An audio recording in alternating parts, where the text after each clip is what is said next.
Hello, friends. Mr. J here with MrJRelationshipCoach.com, here to give you your weekly dose of vitamin J. Today, I wanted to talk to you about the road signs of a negative vicious cycle. So there's 5 R's with these road signs. It starts with rejection. It then goes into resentment. It then goes into resistance. Then goes into revenge, and then we repeat the whole pattern. So there's 5 there. So let me just use an example, your spouse or significant other. For whatever reason, you feel as if they rejected you. Okay, so now you feel that they rejected you. So now you come up with this internal story, this dialogue of whatever your story is. And when you simmer on that for a while, that rejection now turns to resentment. So now you're starting to resentment. Because you start to resentment, that leads to the next R, which is to resist. You pull away from your spouse. When you pull away from your spouse and you don't feel a connection, again, that inner dialogue is playing, that negative internal communication, we then start to get into revenge. So, so-and-so wants to hurt me, I'm going to hurt them.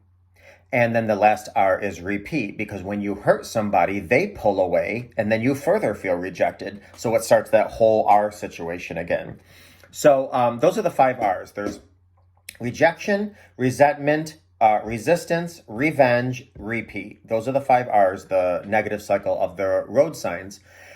And I can go into each individually about how you combat that, but I just want to say this. If you address the fundamental root of rejection, then what happens is the rest, you've stopped unpeeling that layer. You've put plaster on that hole so you can't dig yourself deeper. So basically, when you start to feel rejected by someone, I don't care if it's your neighbor, your significant other, your parent, your child, your sibling, ask yourself, what are the facts? Because so many times we like to put these thoughts in our mind. And I always say, don't believe everything you think. We like to make up these stories. Oh, so-and-so thinks they're this kind of a big deal, or so-and-so wants to impress this person, or so-and-so. That's not a fact. That's our perception. It's not truth. So anytime you start to feel rejection, ask yourself, what are the facts? Then build your story and your compassion, your understanding, your patience, your forgiveness on the facts, not your perception.